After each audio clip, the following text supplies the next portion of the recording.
మేనకను రంభను శీఘ్రాతి శీఘ్రంగా భూలోకానికి పంపి వారిరువురి తపస్సును భగ్నం చేయండి. అలాగే చేస్తాను దేవేంద్ర. నారాయణ నారాయణ నారాయణ శ్రీమన్నారాయణ నారాయణ నారాయణ నారాయణ నారాయణ నారాయణ. ఓం నమ శివాయ.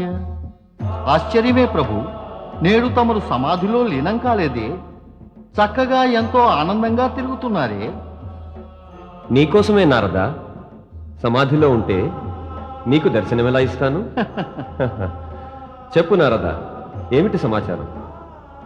అదే, తమరేదో సృజిస్తారు, ఆపై మహిమలు చూపుతారు. అటువంటి మహిమల వల్లనే అల్లకల్లోలం అవుతుంది. అల్లకల్లోలం అవడం వల్ల నేను అటు ఇటు పరిగెత్తవలసి వస్తుంది. ఇలా పరిగెడుతూ ఉన్నప్పుడు కొన్ని పాత్రల భూమికలు స్పష్టమవుతాయి. అవన్నీ సమాచారాలు అవుతాయి. చాలా బాగుంది. ఇక నీవు వ్యాఖ్యలు కూడా మొదలుపెట్టావు. ఏం చెయ్యను దేవా, నేను తమరిలాగా మహిమలు చూపలేను కదా, అందుకని వ్యాఖ్యానించడానికి మాత్రమే ప్రయత్నిస్తాను. నారదా, నీ మహిమల వల్ల ముల్లోకాల మీద ప్రభావం ఉంటుంది. నీవేమో మహిమలే చూపనంటున్నావు. ప్రభు, నేను ప్రస్తుతం తమతో చర్చించగలిగే స్థితిలో లేను. తమరు కేవలం ఒక మహిమ అర్థాన్ని నాకు వివరించండి. దాన్ని తమరు నరనారాయణులతోనే ప్రారంభించారు. ఏమైంది వారికి? నాకు తెలుసు ప్రభు, తమరు నన్నే మాధ్యమంగా పెట్టి నన్నే చెప్పమని అంటున్నారు. అయితే సరే, వినండి. దేవేంద్రుడేమో తమరి పరమభక్తులు నరనారాయణుల తపస్సు భంగం చెయ్యటానికి మేనకను రంభను పంపాడు. ఎందుకలా చేస్తున్నాడు? ఏ ఉద్దేశ్యంతో అతడలా చేస్తున్నాడు? నారదా, ఈ జగతిలో ఎవరైనా పుణ్యాలు పాపాలు చేస్తున్నప్పుడు వాటి వెనుక వారి ఉద్దేశ్యం తప్పక దాగి ఉంటుంది. ప్రభు, నాకు తెలిసిన దాన్నే మళ్ళీ ఇప్పుడు చెబుతున్నారెందుకు? నేను తెలుసుకోకోరేదల్లా నాకు తెలియని విషయాలే. నేను తెలుసుకోకోరేదల్లా ఆ దేవేంద్రుడిలా నరనారాయణులను బాధించేట్టయితే దాని పరిణామం ఏమిటి? ఏ మహిమలో నారదుడు పాల్గొంటాడో దాని పరిణామం శుభమే కాగలదు. ప్రభు, తమరు తమ పేరుకు బదులుగా నా పేరు పదే పదే వాడుతున్నారెందుకు? తమరు నవ్వుతున్నారా? నరనారాయణుల చింతలో ఉన్నాను. చింతించనవసరం లేదు నారదా. నరనారాయణులు ఏ నారాయణులంటే వారు అడుగడుగున ప్రతి క్షణము నీ మదిలో వాక్కులోనూ ఉంటారు. ధన్యుడనయ్యాను పరమేశ. కానీ మేనకారంభల నృత్యపు తలుకు బెలుకుల వల్ల ప్రభావమేమిటి? ఉంటుంది నారదా, దాని ప్రభావం కూడా ఉంటుంది. కానీ ప్రభు, ఏమవుతుంది?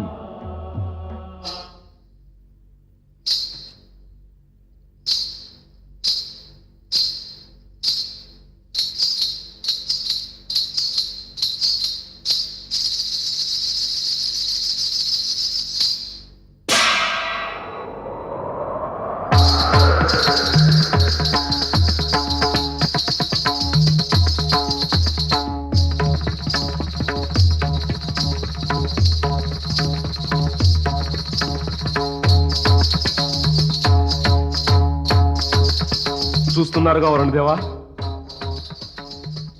రంభా మేనకల నృత్యం వల్ల నరనారాయణులు సమ్మోహితులవుతున్నారు. అవును దేవేంద్ర, రంభా మేనకల మోహం నుంచి ఎవరు తప్పుకోగలరు?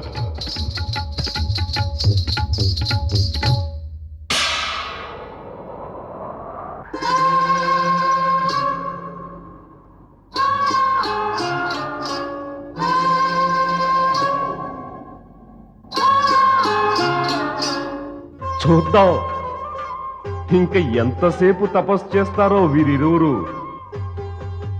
అన్నయ్య నారాయణ, దేవేంద్రుడు మన తపస్సును భగ్నం చేయడానికి తగిన చర్య తీసుకున్నాడు.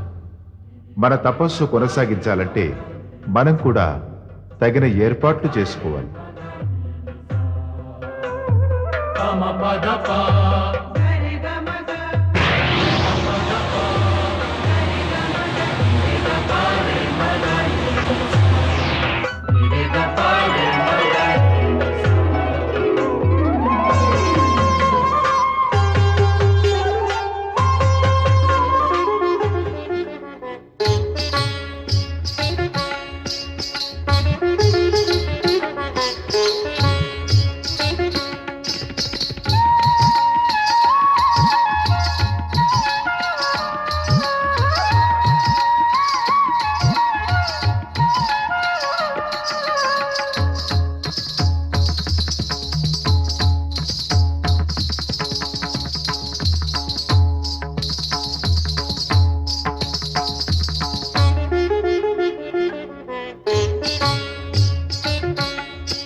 క్షమించండి, క్షమించండి.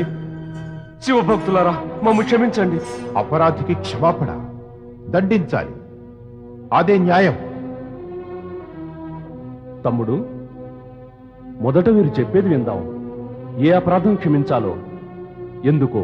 ఓ పరమశివ భక్తులారా, మీరిరువురి ఘోర తపస్సు వల్ల భయపడి నేను అనుకున్నదల్లా ఏమిటంటే తమరు ఇంద్రాసనాన్ని సంపాదించడానికే ఈ తపస్సు చేస్తున్నారని. ఓ ఈ ఇంద్ర, నీ దౌర్బల్యం వల్ల ఈ ఇంద్రాసనం కోసం ఎప్పుడూ భయపడుతూ ఉంటాం.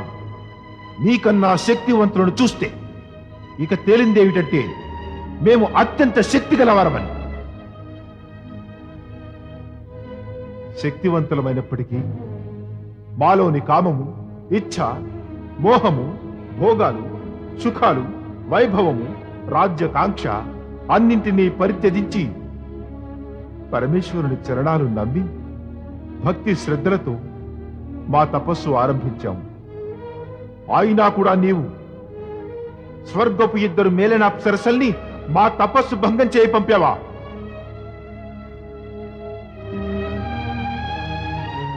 చూశావుగా ఇంద్ర, నీ స్వర్గంలో వేల కొద్ది అప్సరసలు, కానీ మా ప్రతి రోమంలోనూ అసంఖ్యాకమైన అప్సరసలు శాంతంగా ఉన్నారు. మా వంటి శివభక్తులను నీ ఇద్దరు అప్సరసలు ఎలా సమ్మోహితుల్ని చేయగలరు? ఇంద్ర, నీది అపరాధమే కాదు, అహంకారం కూడా. అహంకారంతో పాటు దుష్టత్వం కూడా. ఇక ఒక్కటే మార్గం. మేము నీకు శాపమిచ్చి పశుయోనిలోకి పంపి స్వయంగా ఇంద్రాసనం ఆక్రమిస్తాం. వద్దు భక్తరాజా, వద్దు. అనర్థం చేయకండి భక్తరాజా. ఇది అనర్థం కాదు, న్యాయమే. ఎన్నాళ్ళు అపరాధాలు చేస్తూ క్షమాపణ కోరుతాం. ఇంద్ర, ఇది నీ సహజ స్వభావం. శాపమిచ్చి నిన్నీ పాపం నుంచి శాశ్వతంగా విముక్తుడు చేస్తాను. ఓ శివభక్త, దేవతలందరము ప్రార్థిస్తున్నాం, దేవేంద్రుని క్షమించండి. మీ ఇంద్రుడు దేవాధిపత్యానికి యోగ్యుడు కాడు. ఎందుకని భక్తాగ్రేసరా? ఈ ప్రశ్న నీవే వేసుకోవలడు దేవా. ఇంతటి దుర్బలుడు, ఇంతటి భయస్థుడు, కుటిలుడు, విలాసి, భోగలాలసుడు, తన సుఖం కోసం ఇతరులకు హాని చేసేవాడు అందుకు యోగ్యుడేనా? ఇలాంటి రాజు ఉంటే దేవతలు కూడా దానవులవుతారు. ఇక సామాన్య మానవులకు ఏం గతి పడుతుంది? భక్తరాజా, కావటానికి స్వర్గాధిపతివే. గౌతమ మహర్షి వేషం వేసుకుని సాక్షాత్తు ఆయన పత్నితోనే కామానికి వశీభూతుడవై మోసం చేయడానికి సిగ్గు కలగలేదా ఇంద్రా?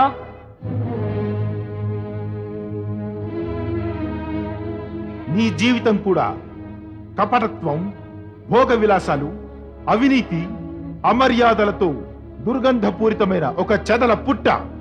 నీవా ఇంద్రుడవు? లోక కళ్యాణం జరగాలంటే ఇదే ఉత్తమం. మేము నీకు శాపమిచ్చి జలపశువుని చెయ్యాలి. ఆగండి భక్తరాజా, ఆగండి. నా ఈ చిన్న అపరాధానికి ఇంత భయంకర శిక్షనివ్వకండి భక్తరాజా.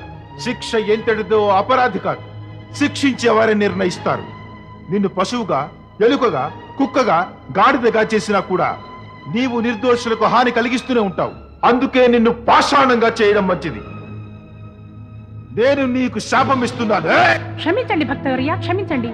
దేవేంద్రుడిని క్షమించండి. సుందరి, నీవు సోదరుడు నారాయణుడు ఊర్వుల నుండి జన్మించావు, అందుకే ఊర్వశివయ్యావు. ఇంద్రుని అహంకారం రూపుమాపేందుకు నిన్నేమో రంభా మేనకల కన్నా శ్రేష్ఠురాల్నిగా చేయడానికే నీ సృష్టి జరిగింది. మరి నీవు దేవేంద్రుని క్షమించమని కోరుతున్నావెందుకు?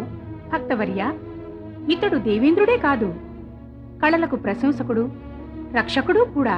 కళలకు ప్రశంసకుడు, రక్షకుడు. ఇంతటి నీచుడైన వాడు తన గొప్పదనం కాపాడుకోవడానికి ఇంత దుష్టుడవుతాడా? నేను తమరిద్దరిని దేవేంద్రుని క్షమించమని కోరుతున్నాను. తమ్ముడు, శాపమిచ్చి తపోబలం తగ్గించుకోకు. ఊర్వశి మన శక్తి యొక్క విజయానికి ప్రతీకయే. ఈమె ప్రార్థనను మన్నించు. అన్నగారి ఆజ్ఞ శిరోధార్యమే.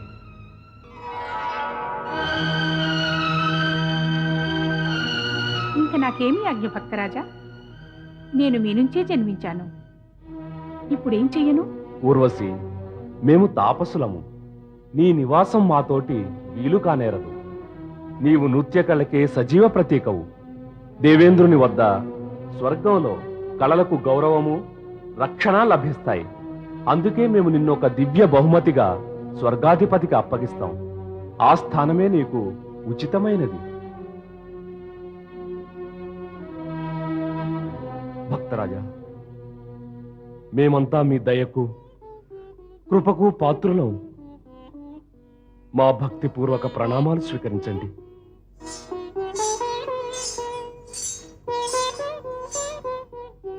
పదవ రోసి.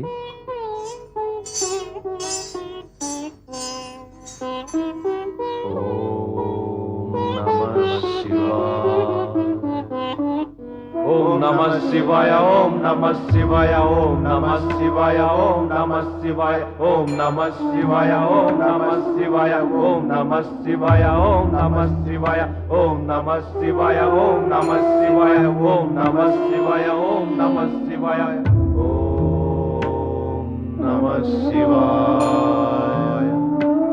ఓం నమః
ప్రియ భక్త నరుడా,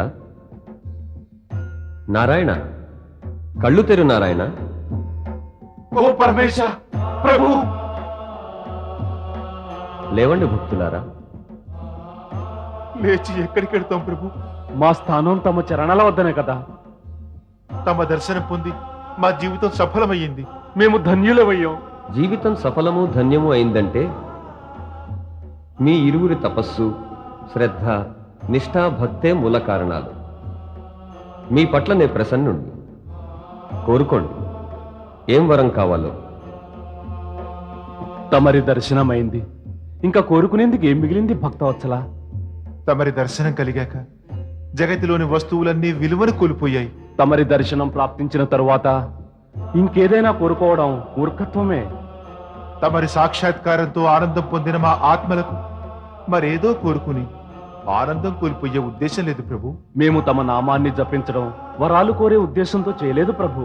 మేము కేవలం తమరి దర్శనాన్నే కోరుకున్నాం ప్రభు. అది మా ఇద్దరికి ప్రాప్తించింది. ఇక కోరుకున్నా ఏం కోరాలి? తమ దర్శనం కన్నా అధికమైన కోరికలేమీ లేవు ప్రభు. మీ ఈ సంతోష భావన నన్ను ప్రసన్నుని చేస్తోంది. శివభక్తి మార్గం ప్రశస్తం చేశారు. మీరు ప్రజాస్వామ్యపు లోకహిత సాంప్రదాయాన్ని మొదలుపెట్టారు. ఈ కారణంగా మీరు నన్ను వరాలు కోరగలరు. కోరుకోండి భక్తులారా, ఏం కావాలో. ప్రభు, కోరుకోవడం గురించి ఆలోచించడం లేదు. ప్రభు ఇచ్చానుసారం వరం కోరుకో. పరమేశ, ఈ విషయమే ఆలోచించలేదు. మీ సంతృప్తి, నిస్వార్థ భావనలు మీ ఆదర్శాలకు రూపాన్నిస్తున్నాయి భక్తులారా. మీ ఇద్దరు ఏ మానవాదర్శాలను నిలబెట్టారో అవి రాబోయే యుగాల్లో కూడా ఆదర్శం కాగలవు. ఇక ఎటువంటి కోరిక ఉన్నా కోరండి, వాటిని తప్పక తీరుస్తాను. పరమేశ, మేము తమ నుంచి తమనే కోరుతాం. అవును ప్రభు, తమరి స్థలంలోనే జ్యోతిర్లింగ రూపంలో వెలిసి ఉండండి. హిమాలయాలకు వచ్చే యాత్రికులను ఉద్ధరించేందుకు తమరు ఇక్కడ శాశ్వతంగా జ్యోతిర్లింగ రూపంలో వెలిస్తే యాత్రికులకు మంచి జరుగును. తథాస్తు. లోకహిత భావన వల్ల మీ ఇద్దరికి అమరత్వం సిద్ధించింది. మీరు కోరినా కోరకపోయినా నేను మాత్రం మీ పట్ల ప్రసన్నుడినై మీకు వరాలు తప్పకుండా ఇస్తాను. తమరిచ్చినదే మాకు 10,000 ప్రభు. మేము భవిష్యవాక్కు వినిపిస్తున్నాం. మీరిద్దరూ ద్వాపర యుగంలో అర్జునుడు కృష్ణుల రూపంలో జన్మిస్తారు. నరుడు అర్జునుడుగాను, నారాయణుడు విష్ణు అవతారమైన కృష్ణుడి రూపంలో.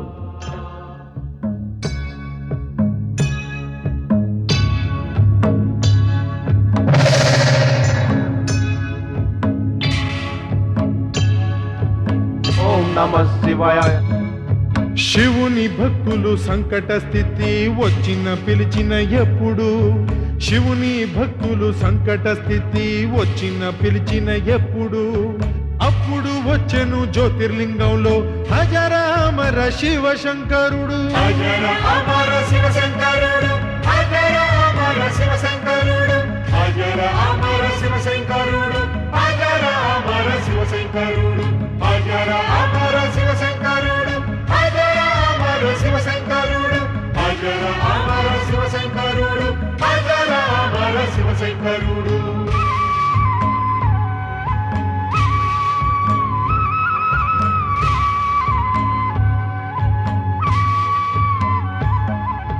నర్నారాయణులు లింగం చేసి శివ పూజ చేసేవారు.